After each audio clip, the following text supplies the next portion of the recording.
Friends आज हम past indefinite के बारे में देख लेते हैं कि पास्ट इंडेफिनिट कैसे बनता है। पास्ट इंडेफिनिट कहते हैं माजी को, यानी गुजरे हुए वक्त की हम बात करेंगे। इसके जुमलों की पहचान क्या होती है? था, थी, थे, लिया, दिया, गया, ये सब क्या होता है? जुमले के आखिर में आता है। अब हम इसके अफर्मेटिव सेंटेंस बनाएंगे, यानी मुस्बत सादा जुमले। इसका रूल क्या होगा? सब्जेक्ट, वर्ब की सेकंड फॉर्म, उसके बाद ऑब्जेक्ट, यानी काम को करने वाला और ये काम, और उसके बाद जिस पर काम किया जाए। तो इसका सेंटेंस क्या बनेगा? वो बाजार गया।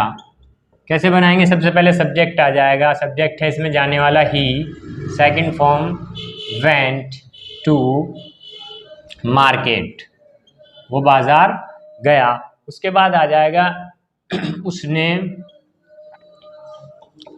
कपड़े धुले। तो क्या बनेगा? बन जाएगा कि शी वॉश्ड द क्लॉथ्स, उसने कपड़े धुले। इसके बाद हम एक और देख लेते हैं, उसने खाना खा लिया, उसने खाना खा लिया। क्या बनेगा? ही सेकंड फॉर्म आ जाती है ate, he ate the food, उसने खाना खा लिया। अब हम निगेटिव देख लेते हैं। निगेटिव हमें थोड़ा ध्यान से देखना होगा कि निगेटिव किसे कहते हैं? मनफी सेंटेंस जब हम बनाते हैं तो इसका हेल्पिंग वर्ब यानी मुआविन फ़ेल वो डिड हो जाता है, चाहे सिंगुलर हो चाहे प्लूरल हो, नहीं वाहिद हो या जमा हो, सबके साथ डिड ही आएगा। अब इसका रूल क्या हो जाता है? सब्जेक्ट यानी फाइल, सबसे पहले काम करने वाला, उसके बाद हेल्पिंग वर्ब आ जाएगा डिड, निगेटिव होने की वजह से नोट आ जाएगा। ध्यान ये रखना है कि निगेटिव से हमें डिड के साथ क्या करना है? वर्ब की फर्स्ट फॉर्म का यूज़ करना है। अफर्मेटिव में सेकंड फॉर्म आई थी, लेकिन यहाँ पर अब फर्स्ट फॉर्म हो जाएगी, उसके बाद ऑब्जेक्ट जिस पर काम किया जाए। इसके जुमले देख लेते हैं। उसने खाना नहीं खाया, क्या बनेगा? सबसे पहले सब्जेक्ट खाना खाने वाला हो जाएगा ही, उसके बाद डिड आ जाएगा, ही did not eat the food, उसने खाना नहीं खाया।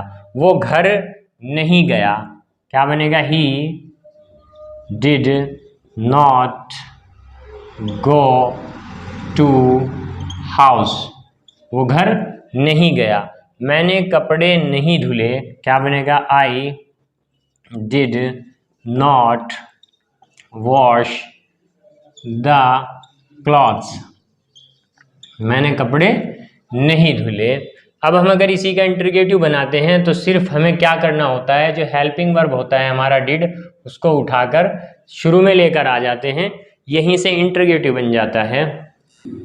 अब इंट्रोगेटिव का रूल क्या हो जाएगा? इंट्रोगेटिव हम इस्तफामिया को कहते हैं, सवालिया को, जिसके ज़रिए से सवाल किया जाए। इसका रूल हो जाएगा, शुरू में हम हेल्पिंग वर्ब रख देते हैं जब किसी का इस्तफामिया बनाते हैं, डिड शुरू में आ जाएगा, उसके बाद काम करने वाला यानी फाइल, उसके बाद फ़ैल यानी वर्ब, उसके बाद ऑब्जेक्ट जिस पर काम किया जाए। क्या उसने खाना खा लिया?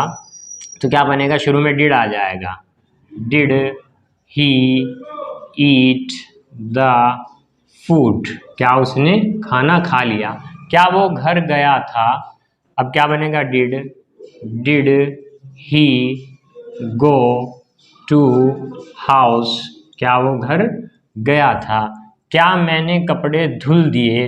तो क्या हो गया? शुरू में डिड आ जाएगा, did I wash the clothes, क्या मैंने कपड़े धुल दिए। अब अगर हम इसी का इंट्रोगेटिव निगेटिव बनाने लगें, अगर हम इसी का इंट्रोगेटिव निगेटिव बनाते हैं यानी इस्तफहामिया मनफी बनाते हैं, तो सिर्फ हम यहाँ पर रूल के अंदर सब्जेक्ट के बाद यानी काम करने वाले के बाद क्या करते हैं? नोट को ऐड कर देते हैं, यहीं से इसका इंट्रोगेटिव निगेटिव बन जाता है। इंट्रोगेटिव निगेटिव के एग्जाम्पल देख लेते हैं। क्या उसने खाना नहीं खा लिया? तो डिड आएगा, डिड ही, अब सब्जेक्ट के बाद यहाँ नोट ऐड करना है, did he not eat the food, क्या उसने खाना नहीं खा लिया। क्या वो घर नहीं गया था? बनेगा डिड ही, सब्जेक्ट के बाद नोट आ जाएगा, did he not go to house, क्या वो घर नहीं गया था। क्या हमने कपड़े नहीं धुल दिए? क्या बनेगा? did we not wash the clothes, क्या हमने कपड़े नहीं धुल दिए। अब हम देखते हैं question word interrogative. Question word interrogative को बोलते हैं हम दोहरा सवाल, यानी जिसके अंदर क्यों, कब, कहाँ, कैसे, इस तरह के जो वर्ड्स आ जाते हैं तो उसको हम क्वेश्चन वर्ड बोल देते हैं। अभी हम इसको क्या करते हैं, क्वेश्चन वर्ड बनाते वक्त सबसे शुरू में हम क्वेश्चन वर्ड लिखते हैं, उसके बाद हेल्पिंग वर्ब, उसके बाद सब्जेक्ट, वर्ब की फर्स्ट फॉर्म, ऑब्जेक्ट। उसने खाना क्यों खा लिया, अब इसके अंदर क्यों आ गया है तो क्यों को हम सबसे पहले लिखेंगे क्योंकि क्वेश्चन वर्ड है। क्या बनेगा, वाई, उसके बाद डिड आ जाएगा, helping verb, Y did he eat the food, उसने खाना क्यों खा लिया, वो घर क्यों गया था, इसके अंदर क्यों क्या हो गया, हेल्प क्वेश्चन वर्ड हो गया, क्वेश्चन वर्ड को शुरू में रख देंगे। Why did he go to house, वो घर क्यों गया था।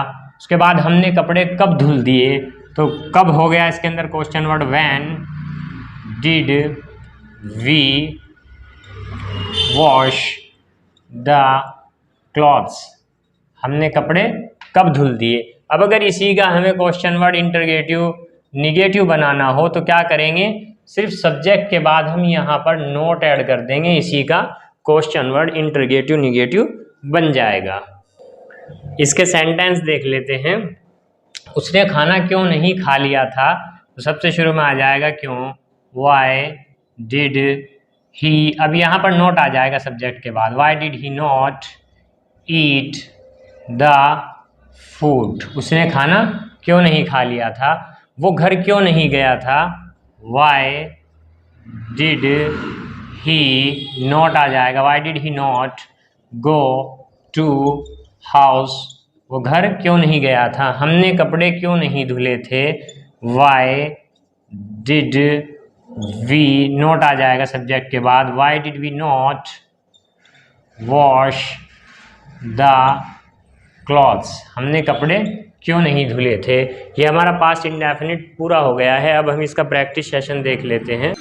ये प्रेजेंट इंडेफिनिट पूरा इन 6 सेंटेंस के अंदर, प्रेजेंट पर ये हमारा पास्ट इंडेफिनिट पूरा इन 6 सेंटेंस के अंदर आ जाता है। अगर हम इन 6 सेंटेंस को देख लेते हैं तो पूरा पास्ट इंडेफिनिट क्लियर हो जाता है।